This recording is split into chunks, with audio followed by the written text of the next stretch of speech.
नमस्कार। संपदा 2.0 के विभिन्न मॉड्यूल की वीडियो सीरीज में आपका स्वागत है। आज के इस वीडियो में हम संपदा 2.0 मोबाइल ऐप की मदद से किसी भी प्रॉपर्टी की फोटो कैसे लिए जाते हैं, उन्हें कैसे सेव किया जाता है और किस तरह से ये प्रक्रिया पूरे रजिस्ट्रेशन सिस्टम में महत्वपूर्ण भूमिका निभाती है। तो चलिए शुरू करते हैं। जैसा कि आप जानते हैं, संपदा 2.0 प्लेटफॉर्म को और भी ट्रांसपेरेंट और टेक्नोलॉजी फ्रेंडली बनाने के लिए कई नए फीचर जोड़े गए हैं। उन्हीं में से एक महत्वपूर्ण फीचर है प्रॉपर्टी फोटो कैप्चर का फीचर। अब ये अनिवार्य हो गया है कि प्रॉपर्टी की तस्वीरें सीधे मोबाइल ऐप से ही ली जाएंगी। यानी अब किसी भी प्रॉपर्टी के पहले से खींची हुई इमेज या स्कैन कॉपी को अपलोड करने की सुविधा नहीं होगी। इससे ये सुनिश्चित होता है कि जो फोटो अपलोड हुआ है वही उस प्रॉपर्टी का असली और लाइव फोटो है। अब आइए समझते हैं कि ये प्रक्रिया शुरू होती कहाँ से है। जब कोई यूजर वेब पोर्टल पर जाकर प्रॉपर्टी रजिस्ट्रेशन का इनिशिएशन करता है और अपनी प्रॉपर्टी ऐड करता है, तो हर प्रॉपर्टी की डिटेल्स के नीचे आपको एक खास सेक्शन मिलेगा, प्रॉपर्टी इमेजेस नाम से। इस सेक्शन में साफ बताया गया है कि हर यूजर को प्रॉपर्टी का लेफ्ट व्यू, सेंटर व्यू और राइट व्यू, ये 3 अलग-अलग एंगल से फोटो लेना जरूरी है। इससे पूरी प्रॉपर्टी का 3 डायमेंशनल व्यू रिकॉर्ड में आ जाता है। इसलिए जैसे ही आप प्रॉपर्टी ऐड करेंगे, नीचे आपको लिंक मिलेगा, लिंक प्रॉपर्टी इमेज। यहीं से आप प्रॉपर्टी का इमेज लेने का लिंक बना सकते हैं। ध्यान रहे, ये प्रक्रिया सिर्फ वही व्यक्ति कर सकता है जिसने रजिस्ट्रेशन इनिशिएशन किया है या जिसे उसने असाइन किया है। मतलब या तो खुद प्रॉपर्टी मालिक फोटो ले या फिर वो किसी दूसरे व्यक्ति जैसे सर्विस प्रोवाइडर या हेल्पर को अधिकृत कर दे। मान लीजिए किसी सर्विस प्रोवाइडर ने प्रॉपर्टी रजिस्ट्रेशन शुरू किया है, लेकिन खुद मौके पर जाकर फोटो लेना उसके लिए संभव नहीं है। ऐसी स्थिति में वो अपने किसी विश्वसनीय हेल्पर या पहचान वाले को ये काम असाइन कर सकता है। बस उसे मोबाइल नंबर देना होगा और ओटीपी के माध्यम से वो व्यक्ति मोबाइल ऐप में लॉगिन करके फोटो खींच पाएगा। अब बात करते हैं मोबाइल ऐप की। जैसे ही कोई यूजर अपनी लॉगिन आईडी या पासवर्ड या फिर मोबाइल ओटीपी से लॉगिन करता है, उसके सामने ऐप में एक मॉड्यूल खुलता है, प्रॉपर्टी फोटो कैप्चर। इस मॉड्यूल के अंदर आपको 2 अलग सेक्शन दिखाई देंगे।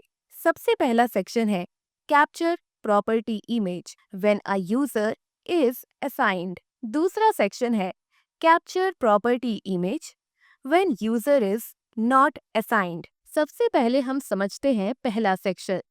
जब किसी यूजर को प्रॉपर्टी का फोटो लेने के लिए असाइन किया गया है, इसका अर्थ है कि वेब पोर्टल पर रजिस्ट्री, इनिशिएशन और प्रॉपर्टी आइडेंटिफिकेशन हो चुका है और इनिशिएटर ने या तो खुद के मोबाइल नंबर पर या किसी और के नंबर पर ये लिंक असाइन कर दिया है। जब लॉगिन किया गया मोबाइल नंबर वही होगा जिसे असाइन किया गया है, तब इस सेक्शन में वो रजिस्ट्री दिखाई देगी। अब इस पर क्लिक करते ही वो रजिस्ट्री खुल जाएगी और सारी जानकारी सामने आ जाएगी। यहाँ आप देख पाएंगे रजिस्ट्री आईडी, कुल कितने प्रॉपर्टीज है, किस तारीख को इनिशिएशन हुआ, संपदा प्रॉपर्टी आईडी क्या है, प्रॉपर्टी का प्रकार क्या है जैसे एग्रीकल्चर, रेजिडेंशियल, कमर्शियल आदि, खसरा नंबर और ओनर का नाम जैसी डिटेल्स। इसके बाद सिस्टम आपको ये इंस्ट्रक्शन देता है कि आपको उस प्रॉपर्टी के पास जाकर लाइव इमेज लेना है। यहाँ एक खास सुविधा दी गई है। अगर प्रॉपर्टी एरिया में नेटवर्क उपलब्ध नहीं है, तब भी आप फोटो ले सकते हैं। ये फोटो आपके मोबाइल की मेमोरी में सेव हो जाएगा और जैसे ही इंटरनेट ऑन होगा, आप सिंक यानी रिफ्रेश बटन दबाकर उन फोटो को सर्वर पर अपलोड कर पाएंगे। अगर इंटरनेट उपलब्ध है, तो फोटो तुरंत ही सर्वर पर अपलोड हो जाएगा और वेब पोर्टल पर दिखने लगेगा। अब फोटो लेने के लिए जब आप पहली बार मोबाइल ऐप का कैमरा ओपन करेंगे तो ऐप आपसे परमिशन मांगेगा कि क्या आप कैमरा एक्सेस देना चाहते हैं। यहाँ हमेशा आपको प्रिसाइज वाला विकल्प चुनना है और परमिशन देना है। इसके बाद कैमरा ओपन होगा और आपको 3 एंगल से फोटो लेना होगा। सबसे पहला प्रॉपर्टी का लेफ्ट व्यू, दूसरा प्रॉपर्टी का सेंटर व्यू जो कि बिल्कुल सामने से होगा, तीसरा प्रॉपर्टी का राइट व्यू। जैसे ही आप फोटो क्लिक करेंगे वो ऐप में अपलोड हो जाएगा।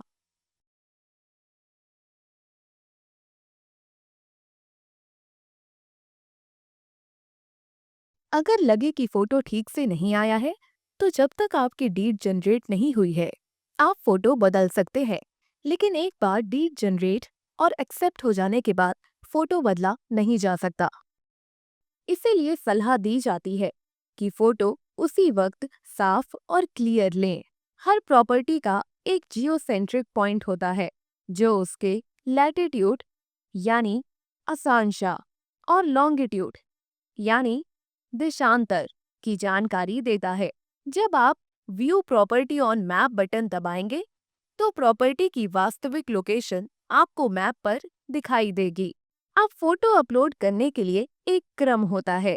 सबसे पहला लेफ्ट व्यू, दूसरा सेंटर व्यू, तीसरा राइट व्यू। आपको इन्हीं क्रम में फोटो अपलोड करने होंगे। पहले प्रॉपर्टी की केवल स्कैन कॉपी अपलोड करनी होती थी, लेकिन अब प्रक्रिया को और अधिक पारदर्शी और वास्तविक बनाने के लिए बदलाव किया गया है। अब आपको सीधे प्रॉपर्टी पर जाकर उसकी वास्तविक फोटो कैप्चर करके अपलोड करनी होगी। अब यहाँ एक और सुरक्षा फीचर है, जियो टैगिंग। जब आप प्रॉपर्टी का फोटो लेते हैं ऐप आपके लैटिट्यूड और लॉन्गिट्यूड यानी लोकेशन भी कैप्चर करता है। इससे ये सुनिश्चित होता है कि फोटो उसी लोकेशन पर खड़ा व्यक्ति ले रहा है, ना कि कहीं और बैठकर। अगर कोई यूजर बहुत दूर बैठकर किसी और प्रॉपर्टी की फोटो लगाने की कोशिश करता है तो सिस्टम उसे अलाउ नहीं करेगा। यानी प्रॉपर्टी आइडेंटिफिकेशन के दौरान जो लोकेशन दर्ज हुई है फोटो भी उसी जगह से लेना जरूरी है। यही वजह है कि फोटो खींचने वाले का फिजिकल प्रॉपर्टी साइट पर होना जरूरी है। एक बार तीनों फोटो लेने के बाद नीचे दिए गए अपलोड इमेज बटन पर क्लिक करना होता है। अगर इंटरनेट ऑन है तो फोटो तुरंत अपलोड होकर वेब पोर्टल पर उपलब्ध हो जाती है।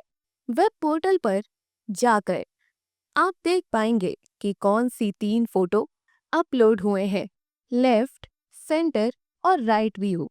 साथ ही किस यूजर ने फोटो लिया, उसका मोबाइल नंबर क्या था और किस तारीख वह समय पर फोटो लिया गया। ये सारी जानकारी सिस्टम में सेव हो जाएगी। यहाँ एक और महत्वपूर्ण बात ध्यान देने योग्य है, इन फोटो की वैलिडिटी केवल 7 दिन होती है। अगर आप पुराना फोटो जो कि 7 दिन से ज्यादा पुराना है किसी रजिस्ट्री में अटैच करना चाहेंगे तो सिस्टम एरर दे देगा और अनुमति नहीं देगा। अब आते हैं ऐप के दूसरे सेक्शन पर। जब किसी यूजर को फोटो कैप्चर के लिए असाइन नहीं किया गया है, मान लीजिए आपने अभी तक रजिस्ट्री इनिशिएट नहीं की है, लेकिन आपने प्रॉपर्टी देखी और वहीं पर उसका फोटो ले लिया। बाद में जब आप रजिस्ट्री इनिशिएट करेंगे तो वही फोटो काम आ सकता है। इस स्थिति में आप इस दूसरे ऑप्शन का इस्तेमाल करेंगे। यहाँ से आप पहले से ही किसी प्रॉपर्टी का फोटो लेकर उसे सेव कर सकते हैं और बाद में सिस्टम में एंटर कर सकते हैं।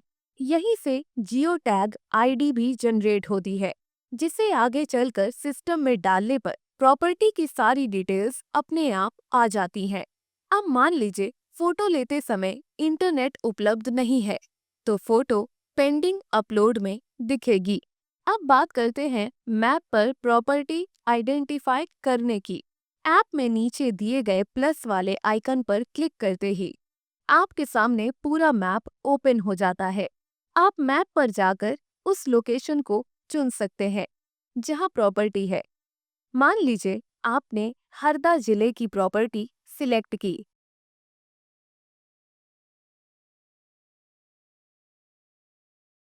तो वहां का पूरा नक्शा सामने आ जाएगा और आप पिन करके उस प्रॉपर्टी को चुन सकते हैं। जैसे ही आप पिन करेंगे, उस प्रॉपर्टी का पूरा details, address, pin code, area आदि अपने आप स्क्रीन पर आ जाएगा। अब आप उसे रेफरेंस के लिए कोई नाम भी दे सकते हैं, जैसे हरदा प्रॉपर्टी। साथ ही प्रॉपर्टी का प्रकार भी चुन सकते हैं, जैसे agriculture, residential, commercial, industrial, building, apartment, flat आदि। हम रेजिडेंशियल का चयन करते हैं। उसके बाद इंडिपेंडेंट बिल्डिंग का। इसके बाद सिस्टम दिखाता है कि आप प्रॉपर्टी से कितने दूरी पर खड़े हैं। सामान्यतः सिस्टम 50 से 100 मीटर तक की दूरी ही अलाउ करता है। अगर आपको प्रॉपर्टी की लोकेशन में कोई बदलाव करना हो या उसे थोड़ा इधर-उधर एडजस्ट करना हो, तो वो भी आसानी से किया जा सकता है। ऐप में इसके लिए विकल्प दिया गया है, जिससे आप लोकेशन को सही तरीके से सेट कर सकते हैं। अब फोटो कैप्चर करने की प्रक्रिया वही रहती है, लेफ्ट, सेंटर और राइट व्यू।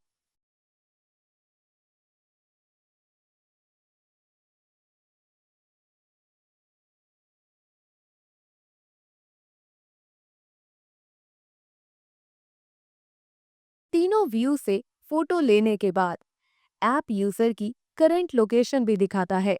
अब फोटो सेव करते हैं। अपलोडेड इमेजेस सेक्शन में सभी अपलोड की गई तस्वीरें होती हैं। जब आप इसकी डिटेल्स खोलते हैं, तो view property on map button के माध्यम से मैप पर लोकेशन देखी जा सकती है। इसमें प्रॉपर्टी की लोकेशन ब्लैक मार्कर से और उपयोगकर्ता की लोकेशन रेड मार्कर से शो की जाती है। इस समय जो नंबर जनरेट होता है, उसे ही कहते हैं इमेज रेफरेंस नंबर या संपदा जियोटैग। यही वह यूनिक नंबर है जिसे आगे किसी भी रजिस्ट्री या वैल्यूएशन में डालने पर उस प्रॉपर्टी के डिटेल्स और फोटो अपने आप सिस्टम में आ जाते हैं। तो इस पूरे प्रोसेस का सार यही है। पहला, प्रॉपर्टी का फोटो अब सिर्फ मोबाइल ऐप से ही लिया जा सकता है।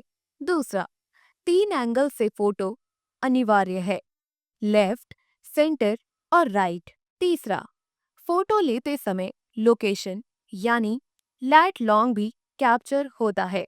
चौथा, फोटो की वैलिडिटी केवल 7 दिन होती है। पांचवा, इनिशिएटर चाहे तो खुद फोटो ले सकता है या किसी को असाइन कर सकता है। इस पूरी प्रक्रिया से पारदर्शिता बनी रहती है। पहले जहां स्कैन कॉपी अपलोड करने की सुविधा थी, वहां गड़बड़ी होने की आशंका रहती थी, लेकिन अब हर फोटो लाइव, लोकेशन बेस्ड और टाइम स्टैम्प्ड होता है। तो इस वीडियो में आपने सीखा संपदा 2.0 ऐप में फोटो कैप्चर की प्रक्रिया, फोटो सेव और अपलोड करने का तरीका, इंटरनेट ना होने पर ऑफलाइन सेव और बाद में अपलोड करने की सुविधा, जियो टैगिंग और फोटो वैलिडिटी की डिटेल्स और इमेज रेफरेंस नंबर यानी संपदा जियो टैग का महत्व। अगली वीडियो में हम आपको रजिस्टर्ड डॉक्यूमेंट को संपदा 2.0 मोबाइल ऐप की मदद से कैसे सर्च किया जाता है के बारे में जानकारी देंगे। धन्यवाद।